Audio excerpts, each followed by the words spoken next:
Hello, and welcome to the Empowerography Podcast. This is a platform created for women's voices to be heard and a place to share their stories, journeys, and successes with the world for the purpose of helping other women who might be on similar journeys. We are empowering women one episode at a time. I'm your host, Brad Walsh, so kick back, grab one of your favorite beverages, and enjoy the stories. You've got a story to share, a message to inspire, and a passion ready to ignite. But where do you start? The world is waiting for your voice. With From Idea to Implementation, Start Your Own Podcast, you'll get the roadmap to turn your vision into reality. This isn't just a course, it's your launching pad. Step by step, we'll break down the process from defining your purpose to recording your first episode so you can finally share your voice with confidence. Stop overthinking it and start doing it. Your voice has the power to connect and lead. Are you ready to use it? Join the waitlist today. Your podcast journey starts now. The world is waiting. You can find the link to sign up for the waitlist in the show notes. We'll see you soon. Hello there, Brad Walsh here, your host of the Empowerography Podcast, a platform created to help elevate and amplify the voices of women through sharing their stories. Today, my guest is Madeleine MacRae. She is the CEO and co-founder of ProQ. Welcome, Madeleine. How are you doing today? Hey, Brad. I'm so excited to be here. I'm doing great. Excellent. I am so excited to have you here. I know we've been waiting a while to get this done, so it's nice to finally have you here and to be able to jump in and share in all the beauty and the light that you put out into the world through the work you do and sharing your story and your journey. So with that being said, let us jump right in and get started. Can you tell us a bit about ProQ? When was it founded and what was the inspiration behind starting it? Yeah. So ProQ has two very long trajectories that created it. My business partner and I have both been in the consulting space for several decades, and we both had our own independent firms. And about almost 2 years ago, the two of us connected, and there was a nice little business connection there. And we merged our firms a little over 18 months ago. So midway through 2022 or actually, I guess that's 2023, midway through math. Wasn't mathing for a second. And it was really cool because we were each other's missing puzzle piece, right? It was right. 1 + 1 = 11 business partnerships. And it has just been outrageously powerful and allowed us both to amplify our work and to really get it out to the world in a bigger way. Amazing. And so what drives, motivates, and inspires you to keep going and excelling at all that you do? I have a deep belief that people have incredible potential. And so often individuals and organizations, and my path just so happens to be through entrepreneurship and business because that's what I love and am passionate about. But what's underneath that is a deep love of people and helping them to understand all of their potential and to maximize it and live it fully. And it just shows up, just so happens to do that through businesses because that's my gift and my passion. But it's that unlocking of people's potential and letting them live into their dream. And actually, even more than that, to live on the outside of their dreams, like to exceed what they ever thought that they would do. Yeah. So they get to breathe and to dream all new dreams. That is just delicious. And I could eat that all day. I love that. There is something incredibly powerful and inspiring about seeing someone achieve success and achieve their dreams and going after what they want. It's so beautiful. It is. Yeah. Yep. Can you share with us then what you were doing for a living before you made the jump into entrepreneurship? And what was the catalyst for that shift for you? Sure. So I had a very successful corporate career at a company called Somfy Systems. They're a big billion-dollar company out of France. And there was a North American side of the business that I joined. And I joined Somfy because I really wanted to climb the corporate ladders. I really love the climbing and the ability to do something. And it was a really great opportunity for me to see how large businesses work and tick and how small businesses work and tick. I had worked on both sides of the aisle, so to speak, before. But because I was in charge of their training and educational programs, I got to see firsthand the gap between really big corporate attitudes and small businesses. And there's really great things in each. But what sort of broke my heart was watching us walk into these, as these corporate executives, we'd walk into these very like successful small businesses, and we'd sit down and talk with them and be like, all right, so what are your KPIs for the year? And the owner would be like, okay, remind me what KPIs are again. And I just knew that if they had access, if these small business owners had access to those, what it takes to be successful stuff, not the stuff that necessarily you learn in business school, but the stuff you learn in the school of real world, that they would have exponentially more success. And so that's what inspired me to branch out and to start my own business. Beautiful. Yeah. And so what inspired the path to becoming a transformational coach? Was there a pivotal moment or experience that led you down that path? No, it was all just the combined. It just was a little bit of a continuum. So I kind of have a philosophy of flourish where you're planted. So when I left corporate, the thing I knew the best was sales. So I started by teaching a sales course, and then sales led into management training, which I also had good chops at. And then management training led into leadership training. And then all of the coaching of small businesses led to amassing this entire, vault of content, which turned into Home Pro Toolbox. And then Home Pro Toolbox became part of ProQ, right? So it's just been transformations come about through all of these things converging.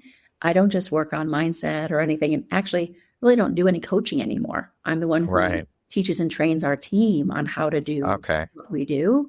And the transformation is a combination of all the elegant combination of all the different facets that we work with. Yeah. Okay. Yeah. Now, how then have these experiences helped shape the Madeleine you are today, both personally and professionally, would you say? Well, I wrote a book about that. It's called The Tenacious Pursuit of Peace, Where to Go When Success is Not Enough. So for our purposes now, it's really allowed me to live into that thing that I was talking about before, about people stepping into all of who they can become. It's really facilitated that for me. This business, ProQ, has allowed me this space to build a genuinely scaling organization that has the capacity to transform tens of thousands of lives, tens of thousands of businesses in a way that being a solopreneur would never have afforded me. And that's just been outrageous. But I mean, gosh, on the personal side, there's so much to say there too, but it's definitely given me the space to step into that next version of myself, because when you grow and build a business, you yourself are the one who's going to change the most. Yeah, for sure. I've lived that every day. Entrepreneurship is a hell of a journey. It sure is. I think it's one of the biggest personal development tools there is. Oh, absolutely. Because it pushes you, it stretches you, it uses muscles you never even knew existed. That's right. You didn't even know that thing happened. You could have. You're like, wow, okay, that's a thing. Who knew? Yeah, who knew? Exactly. And you're never told, because the number of people who go into entrepreneurship is small to begin with. Yeah. The number of people who genuinely succeed, who break that 7-figure or even 8-figure barrier, people who pass that 8-figure barrier is 1% of business owners. That's a tiny fraction of the population. That is. So it's kind of, I would say, normal that we don't know what it takes, because not that many people do it. But I really do think that we should be normalizing the conversation. We should be having the conversation about what it takes to be an entrepreneur, about the struggles, that it's not all puppy dogs and rainbows and ice cream. There's a lot of struggles. And I think that at times, entrepreneurship is romanticized and made out to be this beautiful, amazing thing. And it is, but we need to have conversations about the other side of it, because it exists. And I think that we should, as entrepreneurs, educate those in our circles who are maybe thinking about jumping into it about the other side of it. We should be having those conversations 100%. So that people are aware of what's coming. Yeah. 100%. I actually have had quite a few people come to me with an idea and say, hey, I'd really love to turn this into a business. And I have sat down and said, listen, I love this idea. And you know me, I am a champion. And if you decide to do this, I will root for you every second of the way. But I always repeat to them this little skit that I once heard Steve Harvey give, which is leaping off a cliff. And if you leap off the cliff, you're going to get bloody. Your clothes are going to get ripped. You're going to be falling like you didn't even know you could fall. And you're going to go, that's going to happen for a long time. And you're going to be bleeding, and it's going to suck. And then all of a sudden you're going to catch the air and you're going to start to soar. But it's almost when you're about to smash your face on the rocks in the bottom. It's a long free fall. But when you soar, it's totally worth it. And so I tell them, I say, are you prepared financially and emotionally to tumble a while? Right? Yeah. Already established. Once you've got into that first $1 million hurdle, it's a different level, different type of growing. But those foundational years are intense. Oh, and not for everyone. And I've certainly advised people not to let go of their stability when they're wildly unprepared for what lies ahead. For sure. It takes a certain type of person to be an entrepreneur. Not everyone's cut out for it. It's a rough road, but it can be incredibly rewarding and beautiful. Absolutely. How do you define transformation, and how is it different from personal growth or self-improvement? So I think of it this way. Personal growth is about taking something that's small and helping it become the same thing, but bigger. That's what I look at as personal growth. Transformation is taking this thing and turning it into another thing. I'm actually working on another children's book, and I'm exploring this idea of metamorphosis and transformation inside of the book. And I'm telling the story. It's called The Uncertain Butterfly. Don't look for it yet. It's not out. It's not, but it will be. But the idea is that the caterpillar transforms, metamorphoses into the butterfly. And they're two different categories of creature. And that's what transformational moments are about. You don't go from, at first you go from being a little caterpillar to being a big, fat, juicy caterpillar. And then you spin your cocoon and you're inside the cocoon. And when you're in the cocoon, the most outrageous thing happens is you melt into goo, right? You're nothing. If you crack open that cocoon in the middle, you're going to get nothing. And you're going to kill the creature inside, but the creature inside doesn't look like a creature. It's just these beautiful imaginal cells that have the power to become anything. This cell could be a part of the head or a part of the wing or a part of the foot, and you just don't know. But when you finish that process and you come out of the chrysalis and you're standing on the wing, on the twig with these big, beautiful wings, there's a process of, wait a minute, what happened to all my feet? And what are these? Yeah. And that part can be extremely disorienting.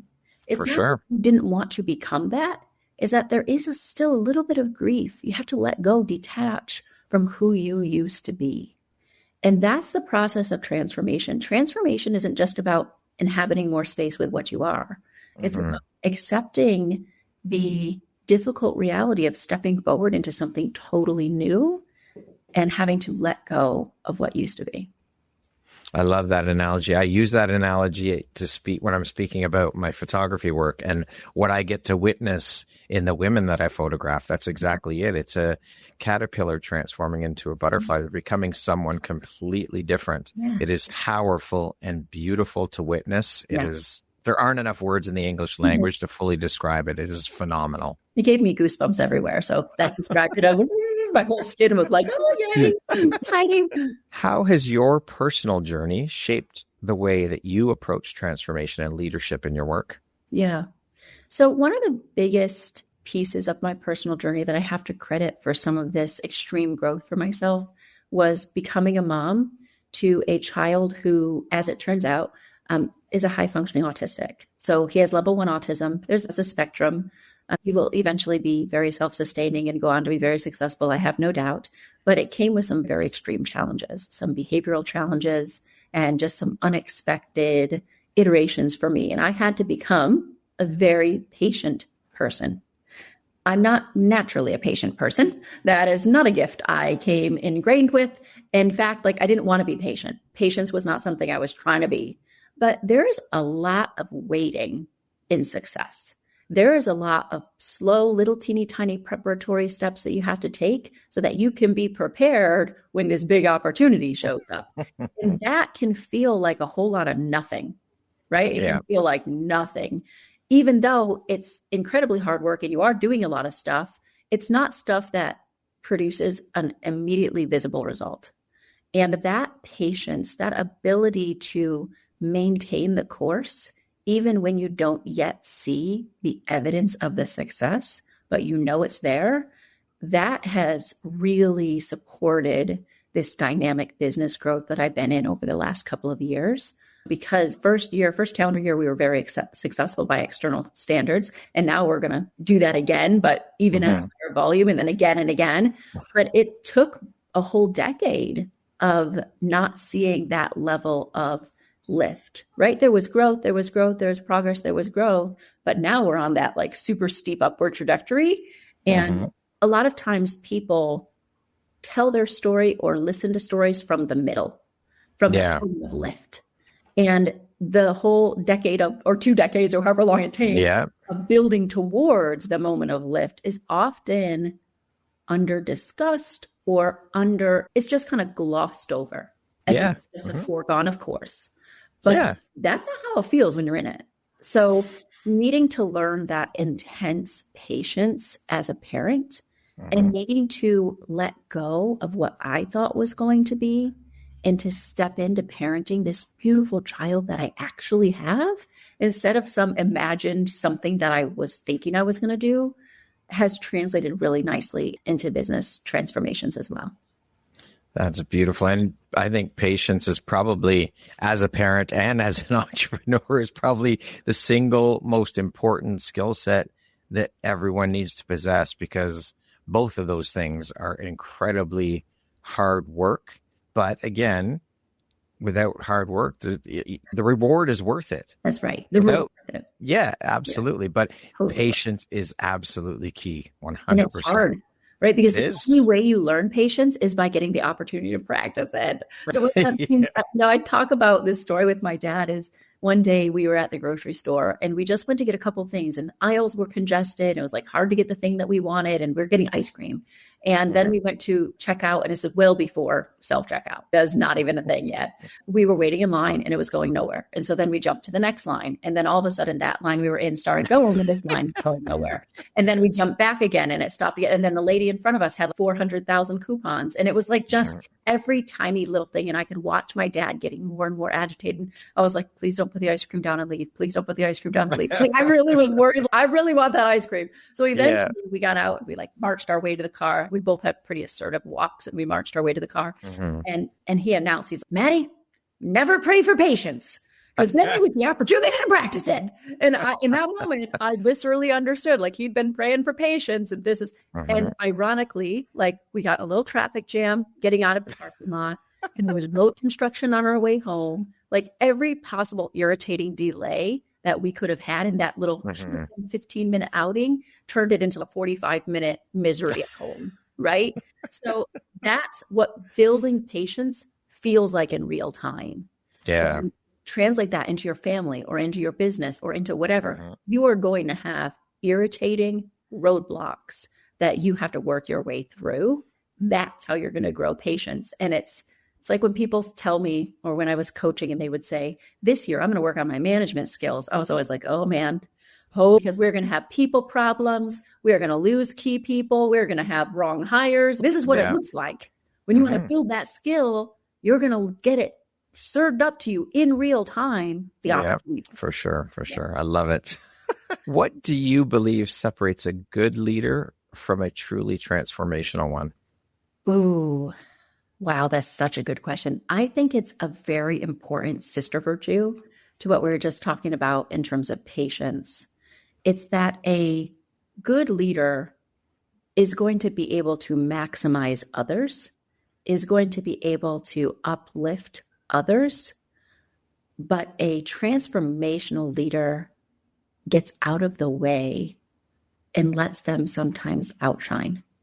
Because a transformational leader is going to spot that potential and let it grow and transform, become its best. And they're not going to hold back the individual for their own gain.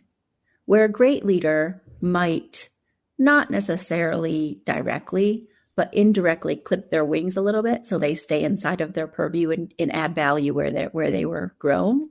Where a transformational leader understands that letting that person out into the wild, so to speak, with large S.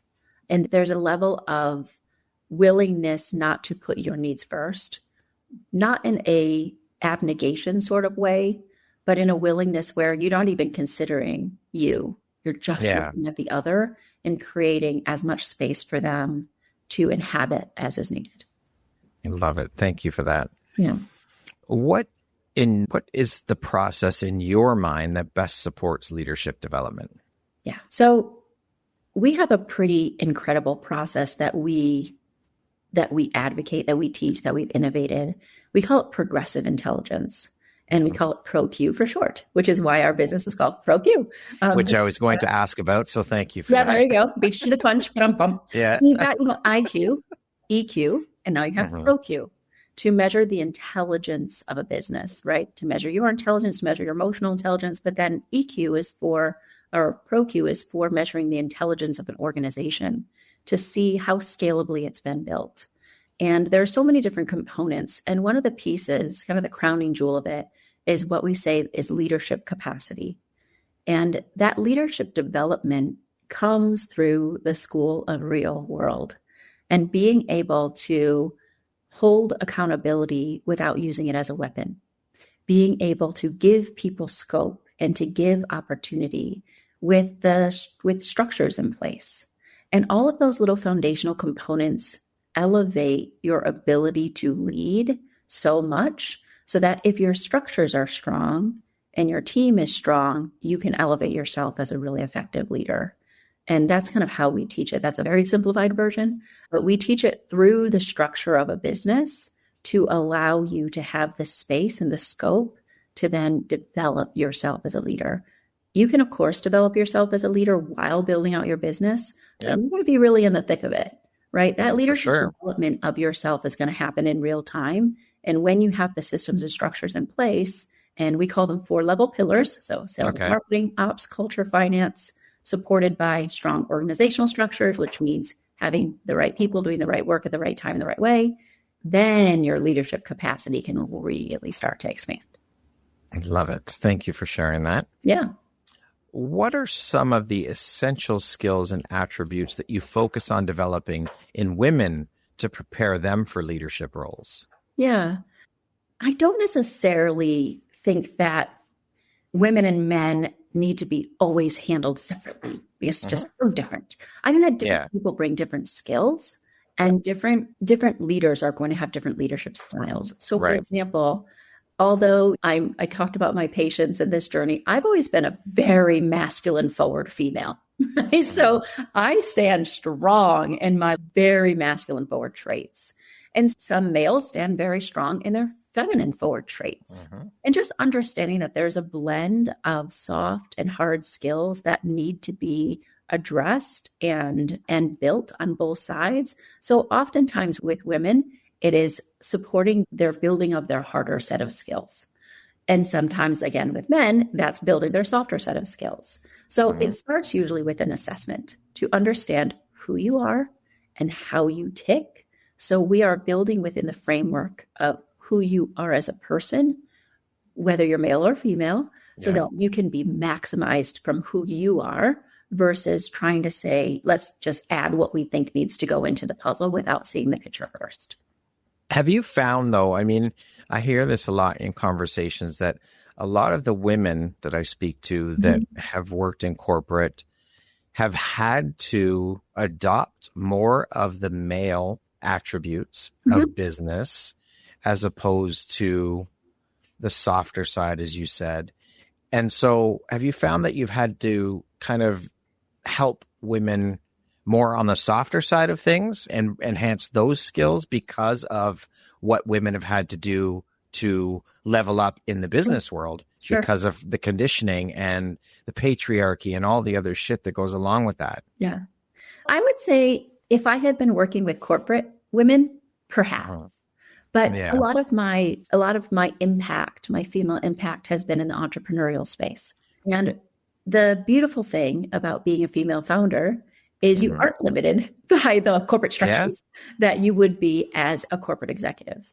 So I would say not as much. It's really been helping them assert their harder skills and really master the business mastery skills that are required for you to really succeed at that next level. And some of that is because they might default to a softer communication style, some of that is I would say strengthening some of those what are typically masculine forward traits, Right. so that they are heard. But, I always think back to this very specific moment in my corporate life where I had seen some examples of female leaders. And I mean, I'm dating myself a little bit, but going back, let's say 15 years. Yeah. Where I actually remember sitting at my desk I just gotten my second big promotion at corporate. And I was now the leader of a 25-person team. And I was one of the youngest members of the team, but I was the boss's boss, right? Like I was the top leader of the group. Yeah. And I remember sitting there and observing some exemplars from my past and just that I knew of these really, we'll call them witchy women who were just not soft at all. And they led with such a harsh modality. And I made a commitment to myself never to be that. Because that is not who I am as a person. That I feel is just a veneer that someone felt they had to paint on because that's what was expected. But I said, you know what? That's not me. I'm not going to tell people to be that way. I'm not going to be that way. And I made the commitment to myself that I will always catch more bees with honey. And I am going to take a softer approach. And I mean, look, I'm already a hard driver. So my version of softer approach might somewhat be someone else's version of pretty bang hard there, Madeleine. Remember, I'm working in the framework of who I am as a person. Yes, exactly. But so that was a really important commitment that I made to embrace who I was and to live in the softer version of that and not to be this turf protecting, nasty, like nobody can have what I have sort of mentality, and to be a person of largesse instead. And that's what I like to foster within other female leaders. I saw a lot of that in my corporate career as well, where there were so few positions in leadership roles for women. So they had no choice but to be that protector of the turf because they didn't want to lose their jobs. And so they were competing with women. Yeah. And that turned into this shitty behavior towards other women and cat clawing and all the other bullshit. And it's horrible that competition mindset was created in corporate among the women. Yeah. Women should be supporting and lifting each other up, not fighting with each other like that. Yeah. It's that there's this idea of there's not enough cake to go around. Yes. And for me, it's if there's not enough cake over here, there's plenty of cake over there. Just, you don't have to stay in a company if there's no room for you. That was also a decision that I had to make. Climb the corporate ladder, I could only move laterally. There was nowhere else for me to move except for the CEO role, which those years ago, I wasn't prepared to lead a $100 million business the way I am today. So I wasn't prepared for that, nor was I eligible for that, right? Like I just didn't have the organizational experience that the parent company would have been looking for. I explored an international move that ended up being quite a rocky path. Story for another day. Little misunderstandings along the way, and they offered me a job in the one place in the world I said I didn't want a job. So that was weird experience. So that did not pan out.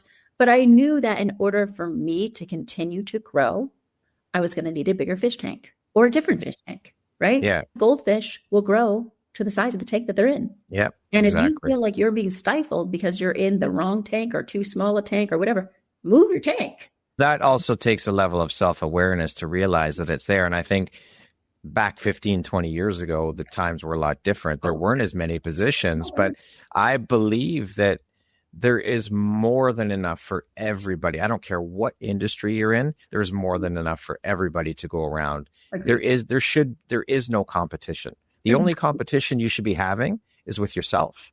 As long as you're improving, that's all you need. That's a lesson I learned fairly early on in my entrepreneurial journey. It was a tough one to learn, but as long as I can look back at where I've been to where I am now and see improvement, that's my only competition is me. And that's it. You know what I call that? I call that category of one. I put myself in a category of one because I am going to shine like nobody else. And I don't want to shine and eclipse someone else. That doesn't actually feel good. No. And I don't want to win by stepping on someone else. That doesn't feel good. No. And a lot of people were not raised with that abundant, there's enough to go around. They were raised with a very true perspective of life. Yep. So whether that's financial or emotional or even promotional, right? Getting promotions in business, there's only so many opportunities. That's just not true, right? There are always opportunities everywhere. It's just how much risk are you willing to take on? And how much work are you willing to put in? That's right. I'll tell you. So I actually remember when I share this story about my corporate life, I actually remember this one moment when I got this big promotion. And I had been working my actual tail off, right? I had been working for years. I sacrificed relationships. I moved across the country. I did whatever it took to climb that corporate ladder. I made that commitment. And I remember there was one person in the organization who, at the time, she seemed like she'd be a great peer for me, but she never really warmed to me, and I never understood why. It was only in retrospect that I realized that she viewed my promotions as me getting promoted over her, right? As if it was her or me. But she once told me that, Madeleine, you're so lucky. But she said it in a way that dismissed all of my hard work, and I found it very offensive. I answered with, of course I'm lucky, but I was offended. Because she meant it to be offensive. And in looking back, I realized that came from a place of hurt in her, that she wanted the promotions that I had gotten, but she hadn't put in the work to be recognized for those promotions, right? I was not the first one in the office, but I was in early every day. And on many months, it was the cleaning crew and me still at the end of it. And they're like, all right, Madeleine, are you locking up or are we? And the point where my boss told me, Madeleine, you are not allowed to be alone by yourself in the office in the dark in the middle of New Jersey alone. Like, it's not cool, not safe for you. So we came up with a rule, like if the cleaning crew leaves, I have to go home. But there was an actual conversation I had to have with my boss. And I can guarantee you that woman was out of her office at 4:00 almost every single day. Yeah. So as soon as the clock hit that, it's time to go home. See ya. I'm gone. And I'm not disparaging her, but you can't compare when you only see a part of the story. Yeah, for sure. And you have to put yourself in a position to become lucky. And a big part of that is putting in the preparatory steps. And in my case, I was in a position in my life where I was willing for my work to be my life. And that was what I had chosen. But I don't think luck has anything to do with that. That's just hard work. That's just your nature. That's it. Luck has nothing to do with it. Yeah. It's about putting in the work and doing what needs to be done because of the drive you have to succeed. Yeah. For sure. I look at luck from that very ancient Grecian perspective, that luck sits at the intersection of preparation and opportunity. And then I add, but isn't only if you act. Yeah. Right? You can get a lucky break and you never. Sure you can. Yeah. Or I had this one client or employee of a client who begged for an opportunity. And when he was given it, it meant like showing up on Saturdays to do extra work. And the first Saturday, he no-showed because it was a Saturday. And his boss was like, what the hell, dude? I want for you to have this opportunity that you begged for. And he goes, oh my gosh, it was just such hard work. And that's what opportunity looks like. Opportunity looks like a lot of hard work. And you have to put in the muscle until such time as it starts to reap its own reward. Yep. And then the hardness of the work transforms into something different. And you start to have that exponential large coming in. But in the beginning, it does take a heck of a lot of hard work. For sure it does, 100%. Yeah. What long-term societal impacts do you believe will result from more women being in leadership roles? I think that's just going to uplift the world. I mean, I really do think that when you have women uplifting women and other women uplifting women and women uplifting women, it has such a macro lift as you climb where everyone's doing better and everyone's doing better sort of mentality. And also, whether this is a socially popular or not perspective, still in most families, the woman is the heartbeat of the home in most families. For sure. And if she is doing exceptionally well and she is flourishing and she is glowing, I mean, look at the impact that has when your heart is overflowing with abundance and you bring that into your home. Gosh. But then that ripples out to the community. Absolutely. And everywhere else and around you, it ripples out to your tribe. It ripples out to all the people around you, then eventually out to the world. When so many women are in that space, It really would, I believe, to change the entire world and how things look. Absolutely. It really would. The social impact would be massive. Yeah. And I think in many ways, there are pockets where it's already happening. Yeah. Right? It has one transformation has an outsized impact on the overall community. Mm-hmm. Right? Because, for sure, like you said, that drops into the pond and the ripple effects are very wide. Right? Yeah. I like to think about the calculus of how many lives get changed when one person really has a transformational shift. And it's pretty outrageous. It is, for sure. How can young women who are just starting their careers prepare themselves for future leadership roles? If it's worth doing, it's worth doing well. If you are sweeping floors, which Lord knows I've swept plenty in my professional career and in my at-home career, you should be doing it exceptionally well.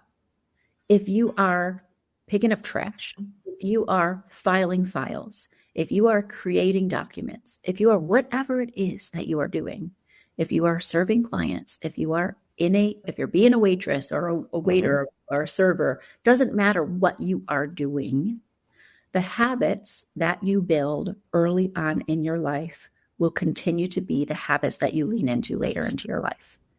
And if you build habits, the wrong habits, it's so much harder to change a habit later. For sure. Whole experience than it is just to start with a good habit in the first place. Yeah. Right. So Absolutely. That's what I would say, that if it's worth doing well. And also the other thing that I would say is don't be in such a rush, right? Don't try for senior leadership positions before you've done the hard work of learning how to do those initial team roles first. I'm not saying that you don't have great skill and you shouldn't be promoted and have opportunity. I mean, I just told you the story of where I was the promoted individual in the history of that organization. So that meant that was my path. But I also had years of really hard work behind me, and I had a track record that put me in that position. So remember that the work that you're doing today is building your track record for the future. Yeah. So if you are unhappy with where you are today, this is a great time in your life to make decisions, right? Where you have potentially less responsibilities, maybe less cost of living, less fill in the blank. And this is coming from a person who put herself through college, right? I've been essentially independent since I went to convent boarding school at the age of 12. Okay. This is not, I grew up with some silver spoon in my mouth. Yeah. I grew up in a very blue collar family. I did not have a trust fund. I did not have wealth supporting me. I had a loving home, which is a lot more than many people had. Yes, for sure. So I am acknowledging my privilege in that space. But do not be afraid to take what looks like a lesser role in a company that you believe in, that has opportunity, that aligns with you, or to do work that you're really passionate about, that allows you as a person to grow. Don't worry so much about making exponential money when you're early on. Worry about developing your skills and traits and setting yourself up for future success by being excellent with what you're doing today and loving what you're doing today. Yeah, don't try to run before you learn to walk. Yeah, if you're hardly. But it's back to that patience. It's back to that patience piece again, right? Yes, having the patience. Yes. What is the first step that someone can take if they're feeling stuck and want to start their journey of transformation? Oh, love that question. So stuckness begets stuckness. So the number one thing is go do something that you love. Stop staring into the stuckness. The more you look at it, the worse it's going to get. Okay. Yeah. It's not going to look better by you pondering it, especially if you tend to be an overthinker. Go do something that you genuinely love. If that is like walking in nature, go do it. If that is cuddling puppies, go do it. I don't care what that thing that genuinely fills you up is, but go do that. Because you need to lean in to the decisions that you made when you were at your best, when you're not at your best, right? So don't make decisions from an empty cup. If you feel really stuck, fill yourself up with something that you love and then let that overflow a little bit. And from that overflow, you will start to get in a place of inspiration. So there's this really amazing woman that I spoke to many years ago. And she worked for the Park Services as a trail guide. I don't know if she was a ranger or what exactly her title was. But He said that when she would teach novice hikers to hike, the first rule that she would teach them is when you are lost, stop. Just stop. Because wandering is going to get you more and more lost. You're going to burn through your resources. And the likelihood of you being found is going down exponentially. Okay. So when you get lost, stop. Same thing here. Like spending adrenaline, burning through all your emotional resources, feeling like kind of dwelling in the lostness or the stuckness is depleting you of exactly what you need. So calm your nervous system, fill yourself up with something that you love, because from that place, creativity can spark. Creativity cannot spark when you're in that low place or that place of intense stress. You got to give it a reprieve. For sure. If you could change one belief or behavior in the world of leadership, what would it be and why? This is going to be a really funny answer, I think, because I believe that people have what they have for a reason. And we were born at this time for a reason. And if I take away that one big challenge, I might be removing the very thing that catalyzes someone to step forward into their best, right? So I would say rather than to take away something or to remove the blockage, what I would say is I would like to give people the courage to be inspired by what they're hating, inspired by what you hate, to go and to make the changes in their own immediate circle that will ripple affect that item. Beautiful. What is one tip or takeaway that you can share that listeners can implement immediately to start embracing their inner leader and reconditioning their mind for the success that they want? Yeah, I would say gratitude. I have a really, really strong belief around gratitude, that gratitude, putting yourself into a mindset of gratitude, is antithetical to any sort of low vibration frequency, right? You cannot be both deeply grateful and just absolutely bathed in gratitude and also depressed. They're incompatible. So I like to teach what I call a gratitude waterfall, which means when you're in whether you're in a low place or a great place, it doesn't matter. You can do it at any moment. That finding the things in your current life and your current leadership journey, in your current career, in your family, in your community, wherever it is that you can be grateful for right now, and just playing with that, and then finding one more and finding one more and finding one more and finding one more and finding one more and finding one more until you're just like, oh my gosh, and actually documenting it, having a gratitude journal where you pour out gratitude every single day, especially if you're not in the habit of being grateful. You'll find it's extremely magnetic, and you will find the things that become themes for you. And if you're focused on developing your leadership, being grateful for the opportunities that you get to develop them, being grateful for when you find yourself leaning in and trying something cutting edge, you will, when you acknowledge it's happening already, you will be able to expand it with much less strain than if you didn't. I love it. Thank you for sharing that. Yeah. Looking back on your own leadership journey, what is one piece of advice that you wish you had received earlier in your career? I think it would be connected to patience. Don't be so hard on yourself. Take it easy, girl. And also, this has nothing to do with career journey, but appreciate how gorgeous you are throughout your whole life. Stop being so damn self-critical. Okay. There were so many years of my life where I would walk by the mirror and say critical comments about myself all of the time. And I have not categorically changed how I look or how I appear. I've just learned to appreciate. So that's what I would say, is that I wish someone had told me, hey, Madeleine, you're absolutely going to get there. It's going to take you a little longer than you thought. So just chill out. Stop being so flippin' hard on yourself. Yeah. I wasted a lot less emotional energy had I not been so hard on myself. We are our own biggest and worst enemies. We are our own biggest hurdles. We speak to ourselves so terribly. And we all need to work on that and practice speaking better to ourselves, because we wouldn't speak to our best friends like that. We wouldn't speak to our family members the way we speak to ourselves. No, we get in troubles. I actually had a coach once. I was somehow sharing what I was saying to myself to her. I can't remember why, remember the context. But all of a sudden, I was saying whatever I was saying to myself out loud to her. And she said, "Stop talking about my friend that way."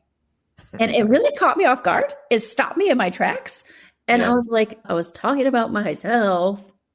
And she was like, exactly. You're my friend, and I will not tolerate anyone to speak about my friend that way.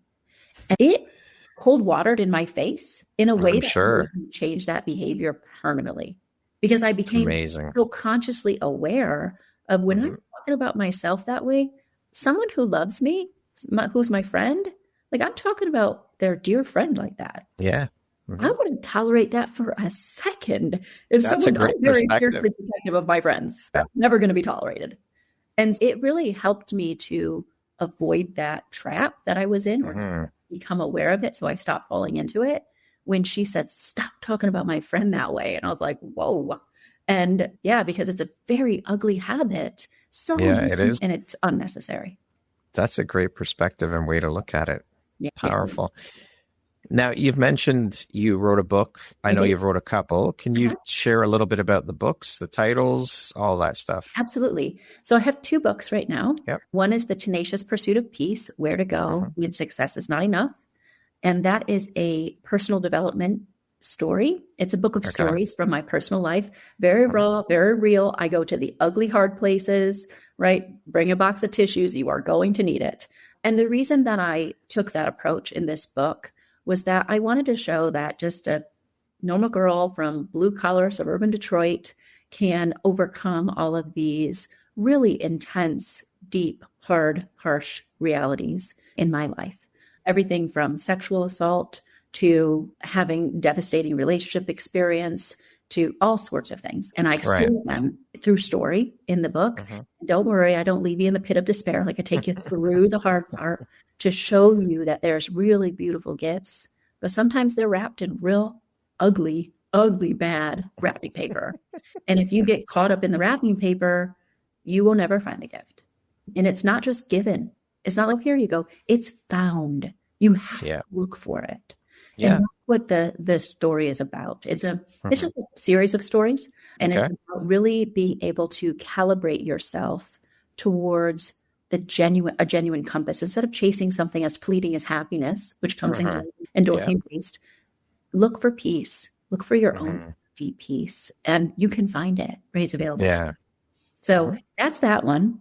And it's available on Amazon. And then also the other one is called The Unusual Penguin. And that is a children's story. And that is about, spoiler alert for those of you who might get the book, it's about an eagle who grows up in a colony of penguins and is just a terrible penguin. Like he thinks he's a penguin. He's just the absolute most worst penguin you could possibly imagine. And can't do any of the things the other penguins can do. And he's sitting alone thinking like, how come I am such a bad penguin? What can I do to become a better penguin? And he sees an eagle flying overhead. And he recognizes his reflection and the eagle's reflection. Oh my gosh, they match. And when he takes flight, his mother and the whole colony recognize that he's not a penguin after all. And that when you embrace who you really are, you can live within community, in peace, community, and also have an understanding, recognition of who you are and find freedom in it. So that sounds like a beautiful story. It's a really good one. The kids love it because it's written in, if I do say so myself, very in Dayton rhyme. I love language. I love words. And I don't use baby words, right? I use big words so that people can or challenge children to use their imaginations. Yeah. And it's written in rhyme, flows really nicely. And the artist just did a fantastic job with illustrations. I found an incredible artist who did all hand-painted watercolors for the book. Nice. So they're absolutely beautiful. And the parents love it because it tells such an empowering story. Yeah. Read it once by yourself, parents, so that you don't just burst in tears in front of your kids. Again, tissue box, highly suggested. Beautiful. Thank you for sharing that. What do you think your unique skill set or superpower is that's helped you become successful? I have a really beautiful gift of being able to cut through the noise. And when I speak, people listen. And I have a very beautiful gift of taking really hard, heavy, complicating things and making them really approachable and usable for you. So my greatest ladder to success was maximizing the gifts of others and empowering the gifts of others, and doing that by going first, being bold and brave and going first. And sometimes that means like you break your face and not being ashamed that sometimes that I skinned my knees, but really being bold about sharing the story of what that looked like, so that others who might be in the skin knees part of their journey feel emboldened to do likewise. I just did a post about this just before our interview and talked about the importance of storytelling and being an example by sharing your story, and how that your story could give someone the permission to stand up and share theirs, but also your story. It's important to share your story because it could be someone's life raft. That's right. It's so important. So important. So amazing timing. I love it. Yeah. Speaking of success, how do you define that word? What does success mean to you? This is a beautiful question. It's actually one that I ask on my podcast as well, because I'm always curious about it. For me, success is all about being able to be and become who you're being at all times, to continuously allow yourself to evolve into the woman that you're becoming, into the man that you're becoming, and to give yourself the space and the grace to do that in the dynamics of your real life, right? Because that's the only way it can happen, is in your real life. And being surrounded by dream enablers, being given the opportunity to pass forward the largesse that you've received yourself, and being able to have the time to enjoy and appreciate what you worked so hard to build. So those are some of the dynamics that are kind of woven into my perspective of what success is. Love it. What would you say is one of the most important things you've learned in your life? And what was your life like before you learned it? And what was your life like after learning it? When I was very early on in my career, I was an executive assistant for the owner of a hurricane shutter manufacturer, and very glamorous and sexy job that I had. And it was a brand new company, and they just hardly started even selling product, but who they had selling wasn't working. And I was like, we got to make this company successful, y'all. We can't just do no sales. We got to do sales. So I knew that I just don't know how. I just had a knack for it. And I just started selling. And when I became aware that, wait a minute, there's a whole career here. I need to learn about business. I need to learn about myself. I need to learn all the things. I started devouring books. And one book that I read, which made an indelible impact on me, is Now Discover Your Strengths by Marcus Buckingham and Donald O'Clifton. It is a phenomenal book. And one of the things that it talks about, or they talk about, is understanding that when you're working in a place where you don't have a strength, right? Let's call that a weakness, that you're going to be depleted. It's going to be real hard, and it's going to take you exponential effort to make minute improvement. And you're going to be pretty damn inconsistent. One day you're going to be awesome, and the next day it's like, what the hell happened? Yeah. Versus when you're working in an area of your strengths, you go twice as far with half as much effort. You're consistently good, if not exceptional. Yeah. You find it renewing, not depleting. Yeah. And you could do it continuously over and over and over. And they posited that you're starting at the bottom of a trough when you're working from your weaknesses, and you're starting at the top of a mountain when you're starting from a place of strength. And up until that moment, I actually read that book back to back, which I very rarely do, right? I'll say almost never. I read it and I read it again immediately. And I've read it again since then. And in that moment of my life, I made the conscious decision to stop living in my zone of weakness and focusing on my zone of weakness, and to start living in my zone of strengths. up until that moment, I honestly never even thought about what my strengths were. I only thought about, like, when I would look at my report card when I was in high school, I graduated valedictorian in my class. So I was wanted to be number one in everything. Yeah. And I would look at what I got the worst score in, and then I would pour all my energy to lift that grade. So that's how I lived my whole life up until that point. Just looking at where I was deficient and pouring my energy there. And it was in that moment in my life where that paradigm shifted for me. And I started pouring my energy into my gifts and my strengths. And it took me a while to figure them out and to look at how they actually showed up in real time and to learn how to build them. But oh my gosh, it's been such an exponential accelerator.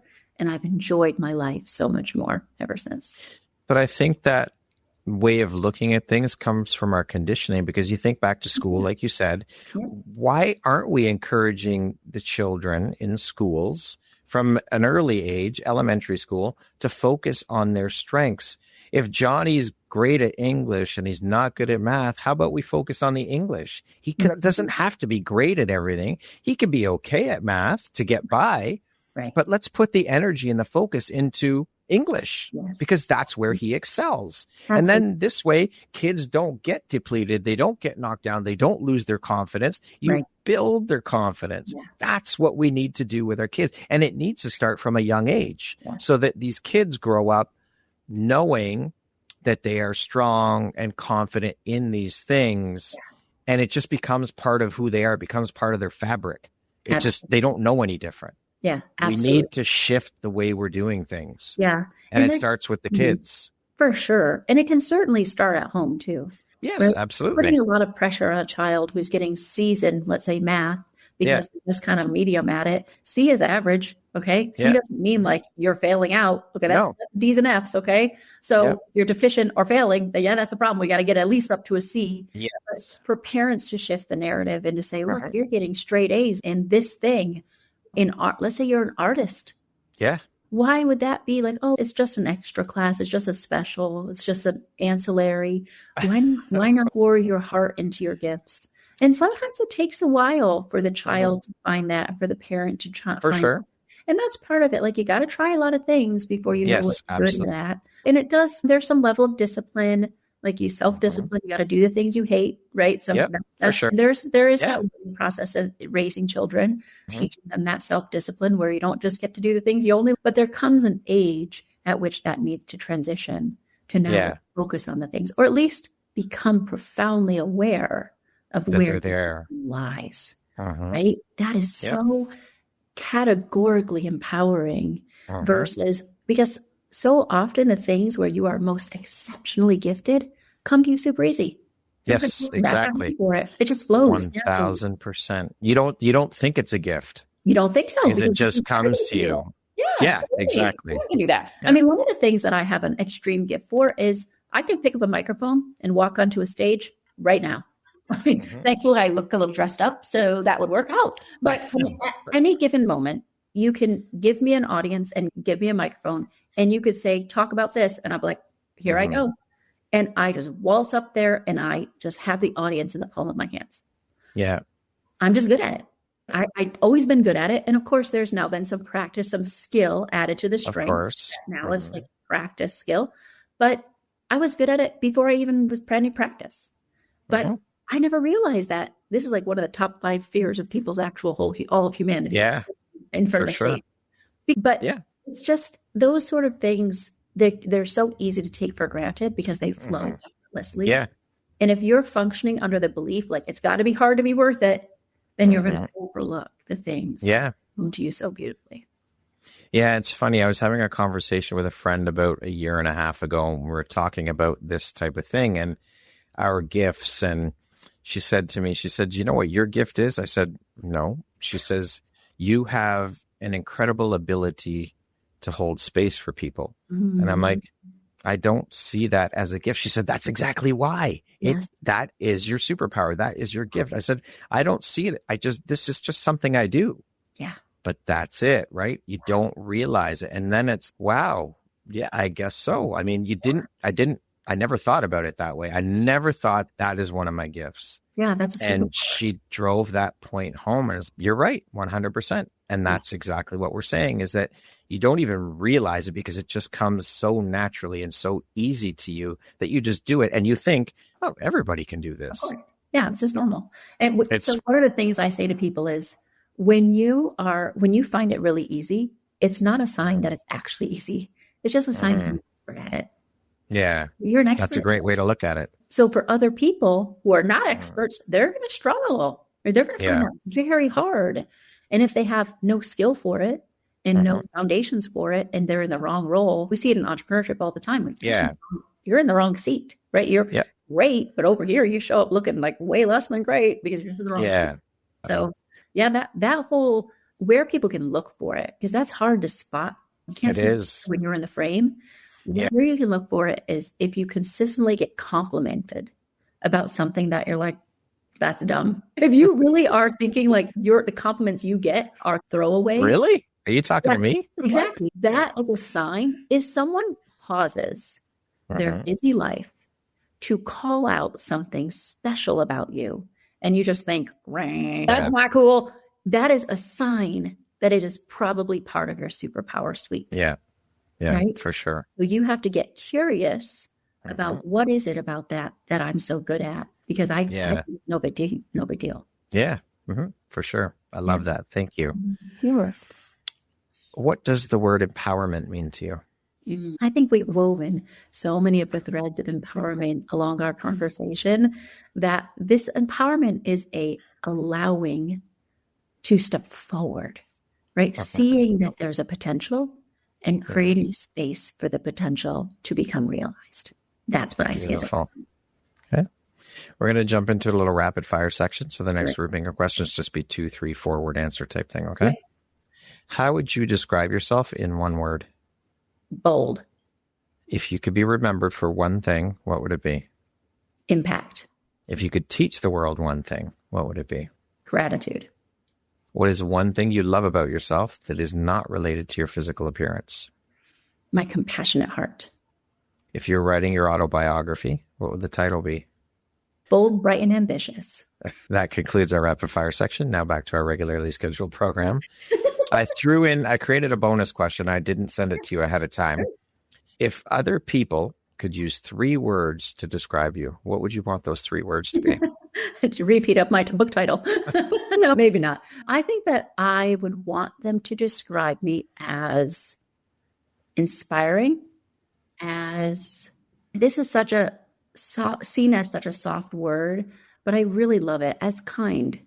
Inspiring, kind, and what's a third one? Impactful. What aspect of your personality do you think has been the most helpful in your career? I think I'm going to go back to the boldness. Maybe that has to do with low risk aversion. I don't get scared very easily or scared away very easily. I have a very high risk tolerance. And that's really served me. It's probably part of the reason why I'm single, because yikes, living alongside that would be hard. But yeah, I just go there. I'm like, wait, I stand and have the wind blow my hair. Like it. Love it. What is one lesson that your career has taught you that you think everybody should learn at some point in their life? Yeah, it's available to you. That's what my career has taught me. People are going to spot your potential sooner than you do. So it's available to you. And when you have the opportunity, take it. Don't hem and haw. Don't delay yourself into no more choices. Take the opportunities as they're given, because they're given for a reason. And sometimes you don't see the ending when you're just starting the journey. For sure. Beautifully said. Yeah. If you could step into my shoes, what question would you ask yourself that I did not ask you? Oh, you've done such a comprehensive job. I don't know. That's a harsh question to ask me. I don't know if I can come up with an on-the-fly question for myself. I might ask myself where I see things going. Okay. Where do you see things going? So this past 12 months has been just a delightful time of fruition. And I don't even necessarily look at it as fruition. I look at it as that moment of lift that we talked about, where you get to catch the lift. And we have this incredible bold vision for 2030. And it's that we want to support 10,000 businesses by 2030.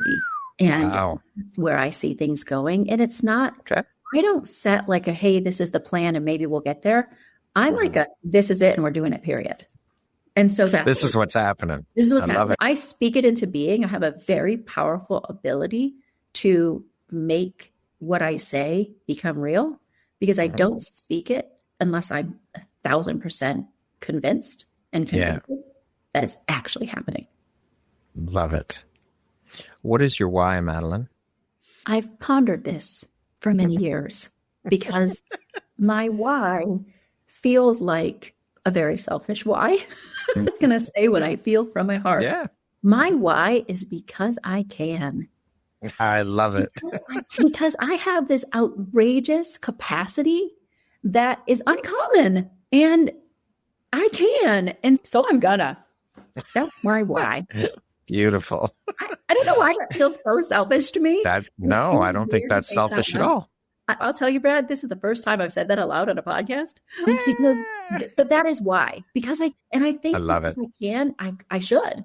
And not should. Own that shit. Way. Yeah, I can do this and I can achieve greatly. I'm building $100 million business. Like, how many people are doing that? Not that many. Okay, I've looked, not that many. And how many female leaders are doing that? Profoundly few. Yeah. And so I should, but not in a should obligation way. I should because to set an example to show others what's possible. That's right. So that's my why. But first and foremost, you. Yeah. And of course, like for the good of the world and because I love to change and all the things we talked about today, but also just because I freaking can. Yes. That's it. Owning that shit. I love it. That's right. If you had the opportunity to sit down and have a 1-hour conversation with one woman, any woman in the world, who would it be and why? Okay. So this is also one of those things, like I haven't said this out loud before. Sarah Blakely. I would chat with the founder of frickin' Spanx. That's who I would chat with because every once in a while when self-doubt creeps in or I feel, who am I to aspire so boldly? I look at Sarah Blakely and I'm like, if you build $1 billion company out of frickin' Spanx, then I can do this. I would love to have her on my podcast. Yeah. It would be such an honor. I heard someone telling me that I guess they'd seen an interview with her or something. And she was talking about how her and her family used to sit around the dinner table and her father would ask her, so what did you fail at today? Ooh, to teach them those lessons of failure are important, right? Now, I'm pretty sure it was Sarah Blakely. I'm pretty sure it was, but I think that's an incredible conversation starter with your kids to teach them about failure when they're young. Yeah. Right? Yeah. It's all part of the journey. Absolutely. You're going to have to fail a lot, right? That's where that risk aversion part that I was talking about, if I fail, right? Like that, I either succeed or I learn. There's only two things happening, either success or learning. And the learning part is a lot of failure. So yes, for sure. I am speaking it out to the universe right now. I am going to have Sarah Blakely on the podcast. Ooh, she is going to be a guest. Love it. And then you're going to connect us so I can have a chat with you. Self-serving because I can. There you go. If you could go back and give your younger self one piece of advice, what would that piece of advice be? So I would go back all the way to when I was 7 years old. And there was this one moment when I was 7 that I kind of fell out of love with money. And I would be like, own that shit, girl. If you like money. And by the way, you are a frickin' money magnet. So that's what I would have done. I would have taught younger Madeleine to embrace that love of money, not avarice. It wasn't out of avarice. It was out of joy and delight. And I just loved it. But there was a moment where that switch turned off. And it's taken me quite a few decades to turn it back on, and a lot of therapy and a lot of work and a lot of healing modalities. I would have saved myself a lot of time, but I just turned off the switch in the first place. Yeah. Lastly, if you were to deliver your last 30-second speech to the world, your corner of the world, your tribe, your people, what would that last 30 seconds sound like? What words of wisdom would you impart? Yeah. I would open up to the very last page of The Unusual Penguin, and I would read it to them. And I can recite it for you. Yeah, please do. Yes, absolutely. So I'm going to test myself because I don't have it with me. So it's, When you're expected to be something you're not, it makes you feel small. It sure hurts a lot. Penguins are made to fly high in their wings and will never eagles are made to fly high on their wings and will never excel at penguiny things. While penguins who try with all their will, all their might, whatever they do, they won't ever take flight. Penguins and eagles are incredible creatures, but if judged as the same, they fall short on features. Neither can do what the other one can. One bird loves the sky, the other the land. So if you feel small, unusual, or strange, don't jump to the conclusion that you have to change. You are perfectly perfect just as you are. Find your own wings. You'll fly high and go far. Beautiful. I love that. Thank you so much for sharing that. Madeleine, thank you so much for being here today, for sharing your journey, your story, your insights, your expertise. It has been such a pleasure chatting with you. I have thoroughly enjoyed every moment of our conversation. It has been inspirational and just amazing. Could you please share with the audience where they can connect with you if they want to learn more about you, or maybe they want to work with you, whatever the case may be? Can you please share where they can find you? Absolutely. And also, thank you so much for having me. This has been a delight. It's been long in the works, as you said. Yes. And so timing just couldn't be more beautiful. So thank you for this. And thank you for all of your very thoughtfully curated questions that allowed those moments to come up to the surface, because it was a really beautiful experience for me as well. So thank you. I received that. Yes, wonderful. For those who want to find me, 2 great places to look. First is LinkedIn. Madeleine MacRae, there I am. You can find me, pretty easy to find on LinkedIn. And also, if you want to look at our company, we're proqsystems.com. And you can check out how we work and talk with someone on my team to see if it's a good fit for you. Beautiful. Again, thank you so much for this incredibly inspiring and beautiful conversation. I am so grateful for the time we had together, the opportunity to sit and speak with you and to share in your journey. I appreciate you and the beautiful light you're putting out into the world through the work you do. And I am grateful to have you as a member of the Empowerography community and to now call you a friend. So thank you very much. I appreciate you. Thank you so much. Likewise. Once again, my name is Brad Walsh. Today, my guest has been Madeleine MacRae. She is the CEO and co-founder of ProQ. Madeleine, have a wonderful and beautiful rest of your day. Thank you. Likewise. Bye for now. Thank you very much for listening to this podcast. If you haven't yet, please be sure to subscribe, rate, review, and share with all your friends. You can find me at visuphoria.ca, follow me on Instagram at Empowerography Podcast, and on Facebook at Empowerography. Please join me next time for another inspirational story from yet another amazing woman.